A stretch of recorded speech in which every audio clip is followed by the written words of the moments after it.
오늘 성경에 보면은 이스라엘 백성을 향하여 절기를 지키라 그렇게 얘기를 했습니다. 절기를 지키라고 하는 것은 택한 백성에게 주는 최고의 영광이고 축복이고 그렇습니다. 그리고 절기를 지키라고 하는 것은 만나자는 얘기입니다. 너희가 애굽에서 나와서 홍해 건너 강야 통과해서 가나안에 살고 있지만 거기에서 완전히 빠져 살지 말고 애굽에서 나올 그 때를 생각하면서 1년에 남자는 3번씩 나의 택한 곳에 나와서 절기를 지켜라 라고 얘기를 하고 계십니다. 그런데 절기 속에는 그 절기가 만들어진 또 정해진 사상이나 사건들이 다 있습니다. 그리고 절기를 지키다가 보면은 그 이방인들의 변화에 대한 것도 여기에서 생각을 하게 됩니다. 여러분, 이스라엘 백성이 애굽에 요셉이 먼저 가고 야곱이 나중에 가서 고센 땅에서 살 때에는 처음에는 참 인기가 있었어요. 왜냐하면 요셉이 하나님으로부터 받은 영감으로 인하여 애굽에 풍년을 관리를 잘했어요. 7년 풍년이 올 때 곡식을 저장했다가 흉년이 올 때에 그 곡식을 가지고 애굽에 있는 많은 사람들이 굶어 죽지 않게 했습니다. 그래서 그가 총리가 돼가지고 한 일이 너무너무 그 나라에 유익하기 때문에 요셉을 사랑함으로 인하여 요셉의 아버지 야곱도 사랑하게 되고 요셉을 사랑함으로 인하여 요셉이 속한 그 종족을 많이 사랑했어요. 그런데 시간이 흘러 400년이 쭉 지나갑니다. 그렇게 되니까 역사 속에서 요셉의 선행이 묻혀버립니다. 요셉의 선행이 묻혀버리고 현실만 보게 되니까 야, 이거 애굽 사람들 중에 살기 좋은 고센의 둥지를 턴 히브리 백성들 너무너무 잘 되는 거예요. 잘 되는 거예요. 왜? 하나님이 함께 하니까 잘 되는 거예요. 그러니까 애굽 사람들이 그들에게 고통을 줍니다. 종으로 부리고 행정력을 동원해서 그들을 짓밟게 되는 거예요. 그리고 요셉을 알지 못하는 왕이 생겨나가지고 그냥 적대시하는 겁니다. 이러니까 우리 백성들 마음속에 하나님을 찾는 거예요. 여러분, 예수 믿다가 힘든 어려움 당하게 되면 또 실종해 있다가도 어려움을 당하게 되면 하나님 찾잖아요. 히브리 백성들도 하나님을 찾는 거예요. 하나님을 섬길 수 있는 환경을 주십시오. 마음껏 예배할 수 있는 환경을 주십시오. 그리고 우리가 신정국가로서 하나님을 온전히 섬길 수 있는 그런 복을 달라고 기도하며 하나님이 약속한 가나안으로 다시 돌아가는 그런 영광을 달라고 기도를 하니까 하나님이 모세를 훈련시켜가지고 출애굽하도록 애굽에 보냈습니다. 애굽에 보내가지고 히브리 백성, 이스라엘 백성을 나오게 하는 거예요. 나오게 하려니까 그 나라의 왕이 허락을 해야 되잖아요. 모세가 가서 이스라엘 백성 보내라. 택한 백성 보내라. 저들이 예배할 수 있도록 보내라. 그렇게 얘기를 했는데 바로는 안 보냅니다. 왜? 자기들이 지배하고 있는 종들을 보내겠어요? 그래서 모세가 하나님의 능력으로 바로에게 항복을 할 수 있도록 여러 가지 환경을 동원합니다. 물을 변하여 피가 되게도 했다가, 개구리가 큰 육지에 뛰어놀게 해도 했다가, 티끌이 이가 되게도 했다가, 파리가 가득하게도 했다가, 가축이 죽게도 하고 그 악성 종기가 나게도 했다가, 우박을 막 내려가지고 온 농토의 모든 것들 다 파괴하는 일도 있었고, 메뚜기 떼를 보내가지고 막 했어요. 그리고 나중에 흑암까지 보냈습니다. 이 9가지의 재앙을 그에게 내렸지만 바로는 항복하지 않았습니다. 보내줄게 그렇게 하더니 했어요. 항복하지 않았어요. 얼마나 세속의 권력자들이 악한지를 보여주는 겁니다. 보여주는. 그러니까 하나님께서 모세에게 시키는 거예요. 모세야, 양을 잡아라.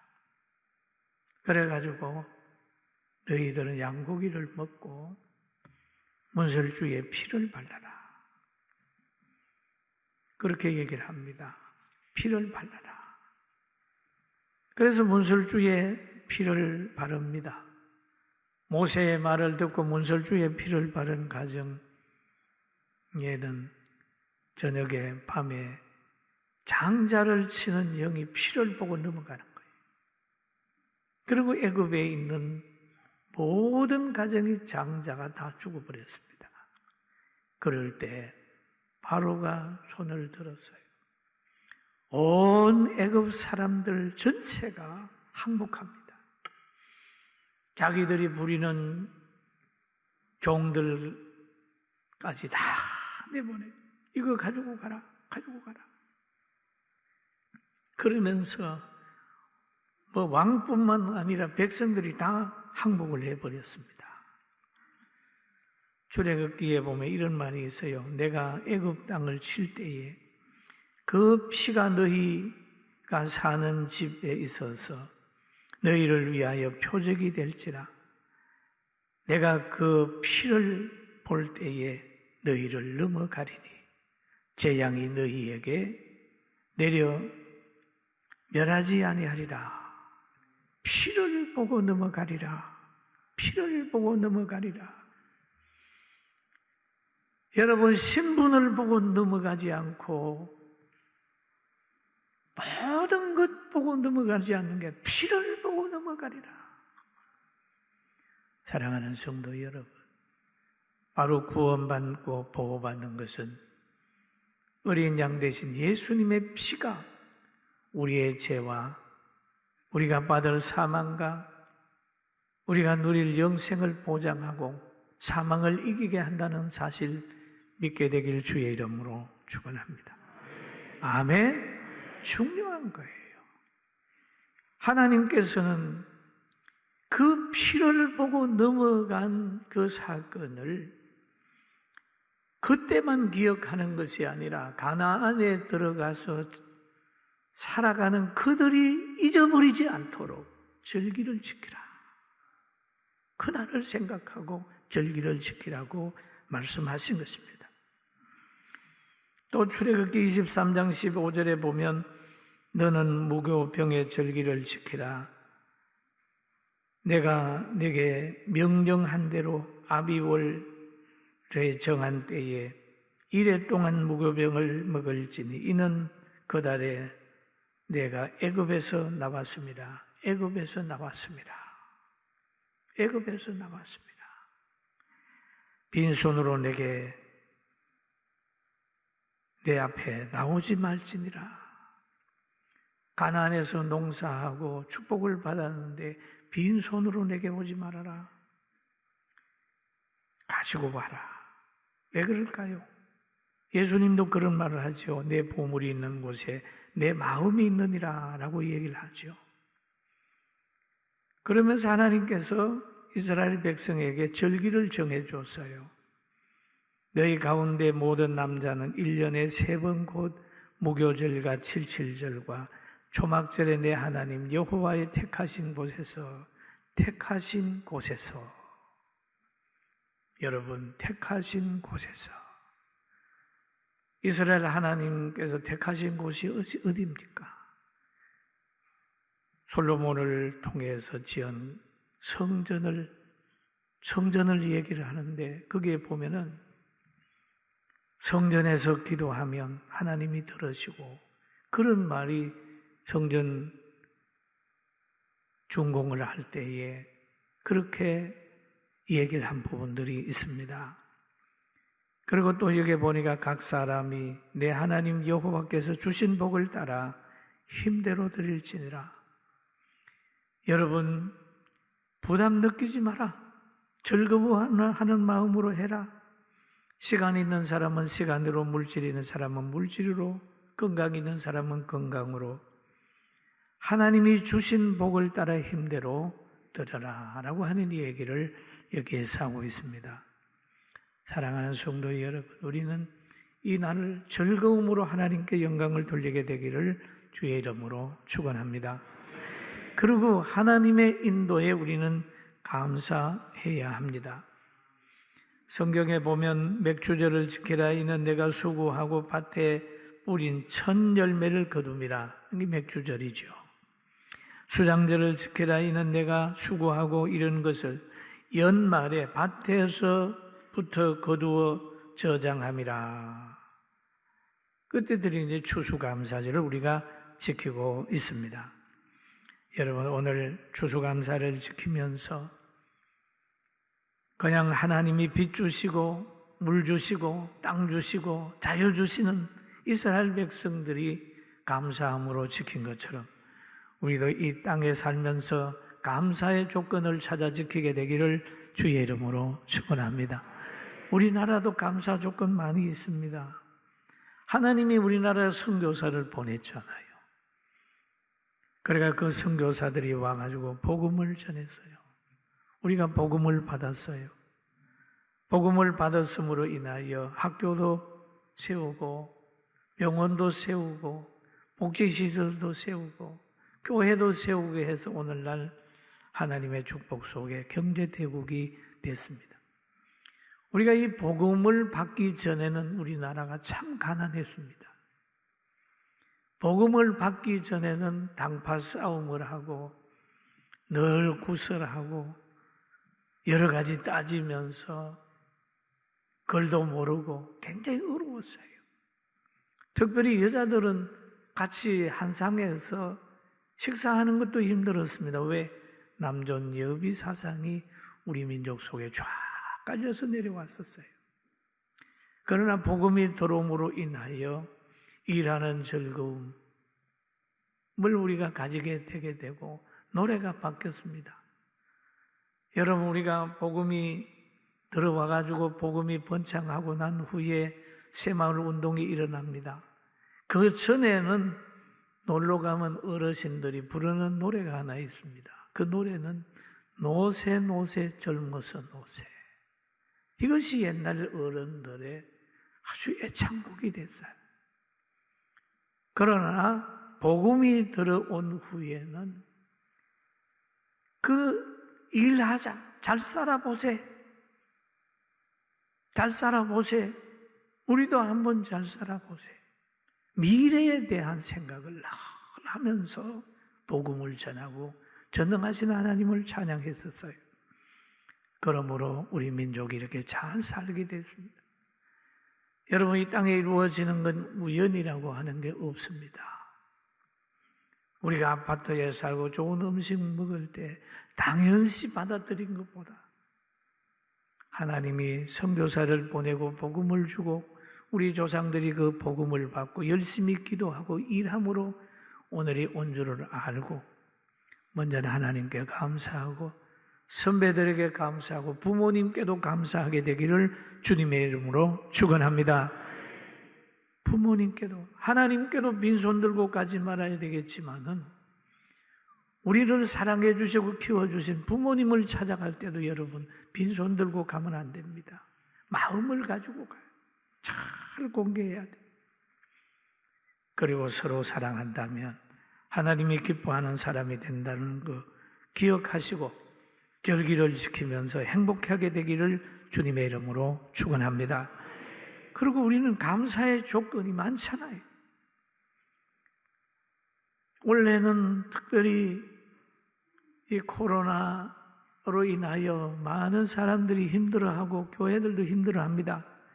그러나 힘든 것만 보지 말고 과거에 마스크 벗고 찬양하고 기뻐할 그때 감사의 생활을 하지 못했던 걸 회개하는 기간이 된다면 미래는 더 아름다워질 겁니다. 할렐루야.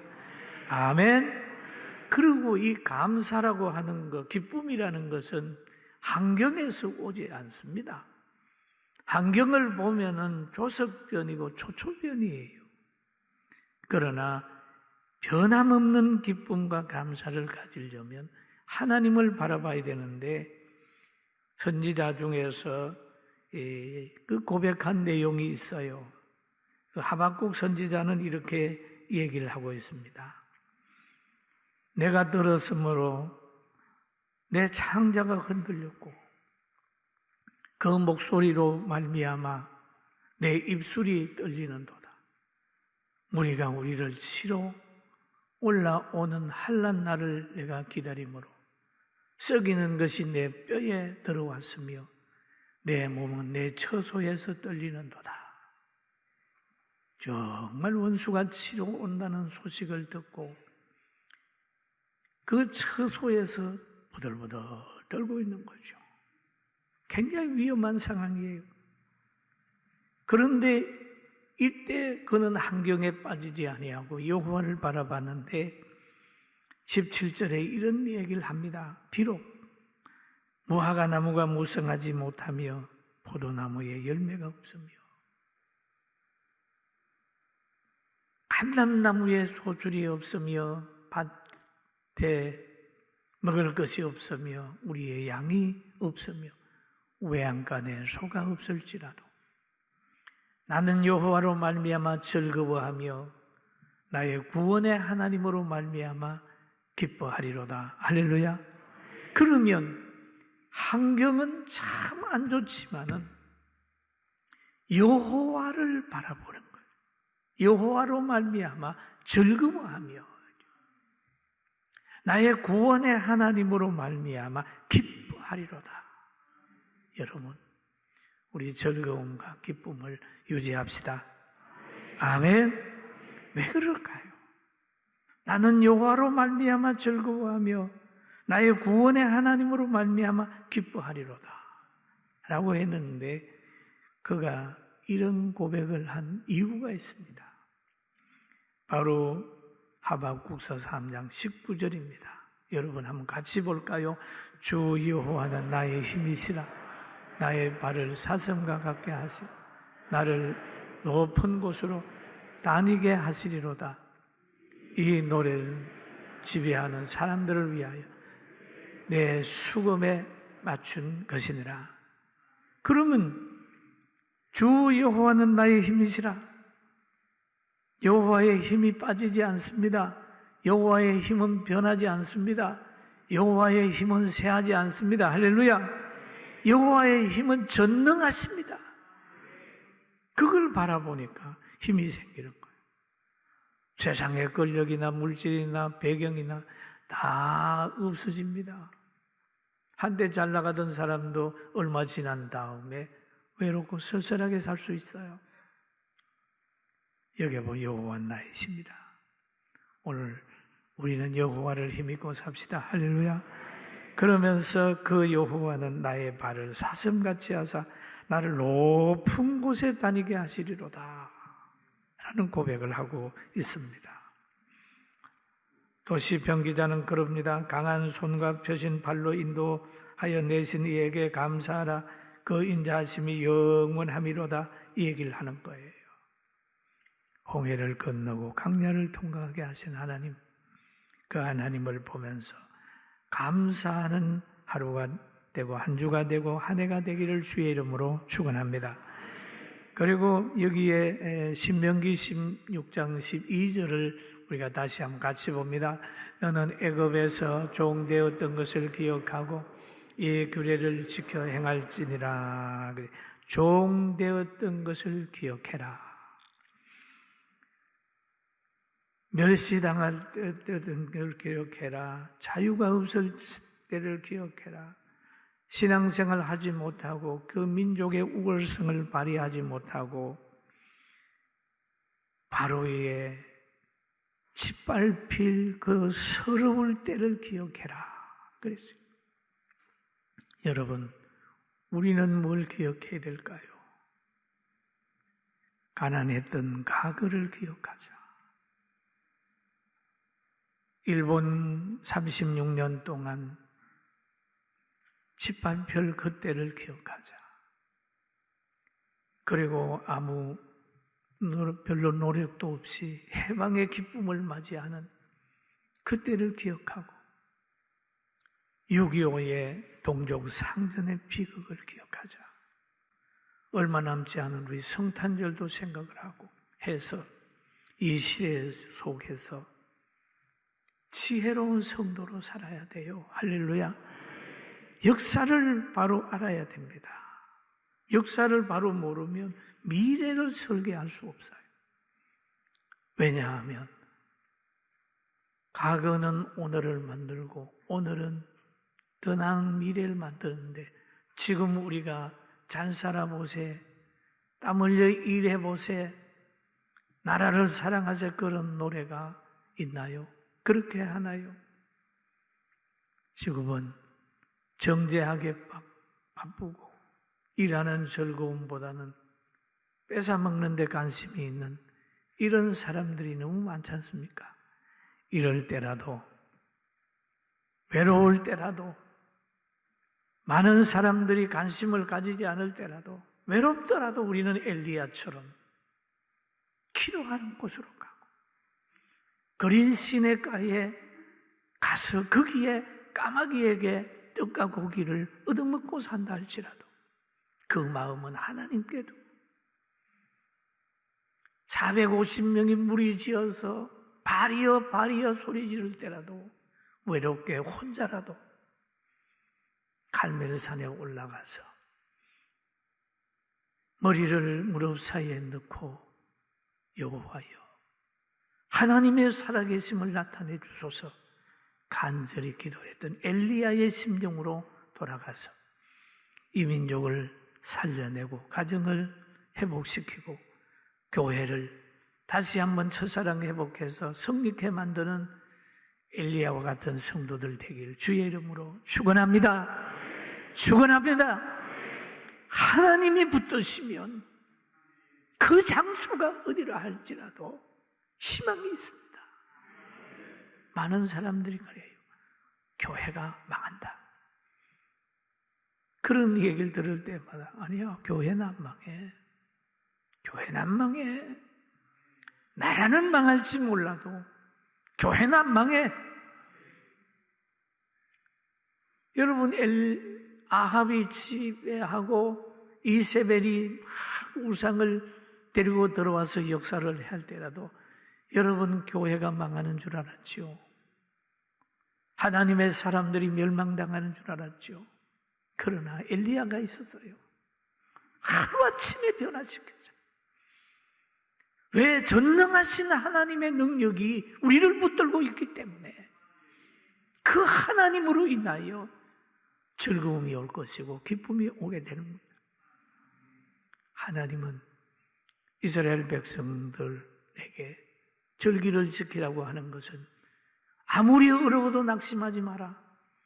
애굽에서 끌어낸 그 하나님의 능력을 바라보게 하기 위하여 절기를 지키라고 하는 거니까 여러분, 우리도 절기를 지키면서 풍년을 주시고 연단하시고 미래의 축복을 약속하시고 구원을 약속하신 그 하나님께 영광을 돌리고 새로운 힘을 얻는 여러분과 제가 되기를 주님의 이름으로 축원합니다. 할렐루야! 하나님을 바라보세요. 희망이 있습니다.